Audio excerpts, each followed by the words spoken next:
Mr. and Mrs. John Knightley were not detained long at Hartfield. The weather soon improved enough for those to move who must move, and Mr. Woodhouse, having, as usual, tried to persuade his daughter to stay behind with all her children, was obliged to see the whole party set off, and return to his lamentations over the destiny of poor Isabella, which poor Isabella, passing her life with those she doted on, full of their merits, blind to their faults, and always innocently busy, might have been a model of right feminine happiness. The evening of the very day on which they went brought a note from Mr. Elton to Mr. Woodhouse, a long, civil, ceremonious note, to say, with Mr. Elton's best compliments, that he was proposing to leave Highbury the following morning in his way to Bath, where, in compliance with the pressing entreaties of some friends, he had engaged to spend a few weeks, and very much regretted the impossibility he was under, from various circumstances of weather and business, of taking a personal leave of Mr. Woodhouse, of whose friendly civilities he should ever retain a grateful sense, and had Mr. Woodhouse any commands, should be happy to attend to them. Emma was most agreeably surprised. Mr. Elton's absence just at this time was the very thing to be desired. She admired him for contriving it, though not able to give him much credit for the manner in which it was announced. Resentment could not have been more plainly spoken than in a civility to her father, from which she was so pointedly excluded. She had not even a share in his opening compliments, her name was not mentioned, and there was so striking a change in all this, and such an ill-judged solemnity of leave-taking in his graceful acknowledgments, as she thought, at first, could not escape her father's suspicion.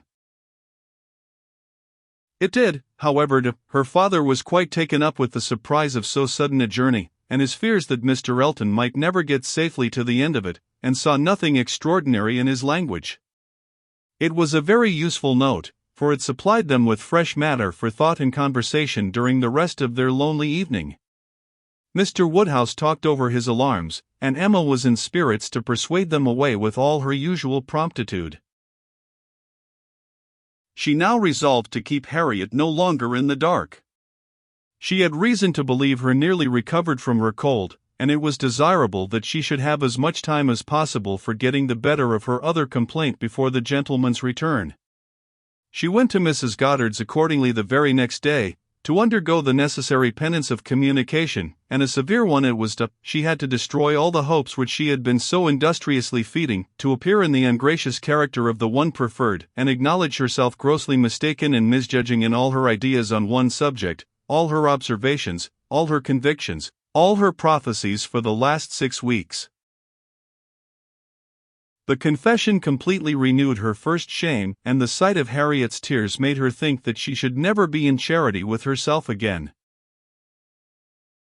Harriet bore the intelligence very well, blaming nobody, and in everything testifying such an ingenuousness of disposition and lowly opinion of herself, as must appear with particular advantage at that moment to her friend.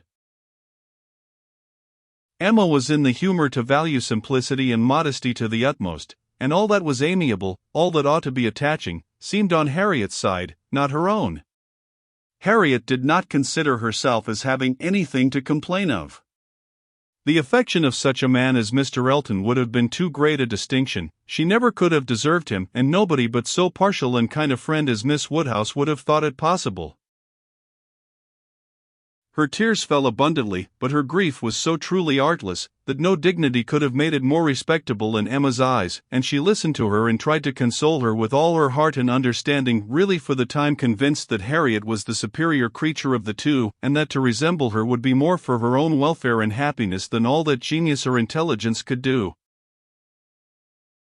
It was rather too late in the day to set about being simple-minded and ignorant, but she left her with every previous resolution confirmed of being humble and discreet, and repressing imagination all the rest of her life. Her second duty now, inferior only to her father's claims, was to promote Harriet's comfort, and endeavor to prove her own affection in some better method than by matchmaking. She got her to Hartfield, and shewed her the most unvarying kindness, striving to occupy and amuse her, and by books and conversation, to drive Mr. Elton from her thoughts.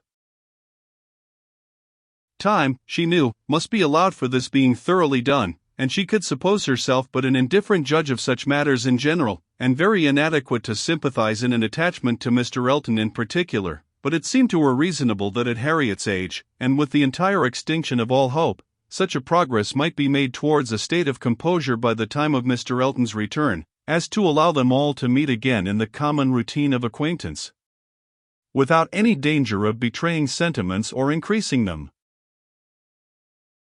Harriet did think him all perfection, and maintained the non-existence of anybody equal to him in person or goodness, and did, in truth, prove herself more resolutely in love than Emma had foreseen, but yet it appeared to her so natural, so inevitable to strive against an inclination of that sort unrequited, that she could not comprehend its continuing very long in equal force. If Mr. Elton, on his return, made his own indifference as evident and indubitable as she could not doubt he would anxiously do, she could not imagine Harriet's persisting to place her happiness in the sight or the recollection of him. Their being fixed, so absolutely fixed, in the same place, was bad for each, for all three. Not one of them had the power of removal, or of effecting any material change of society. They must encounter each other, and make the best of it. Harriet was farther unfortunate in the tone of her companions at Mrs. Goddard's, Mr. Elton being the adoration of all the teachers and great girls in the school, and it must be at Hartfield only that she could have any chance of hearing him spoken of with cooling moderation or repellent truth. Where the wound had been given, there must the cure be found if anywhere, and Emma felt that, till she saw her in the way of cure, there could be no true peace for herself.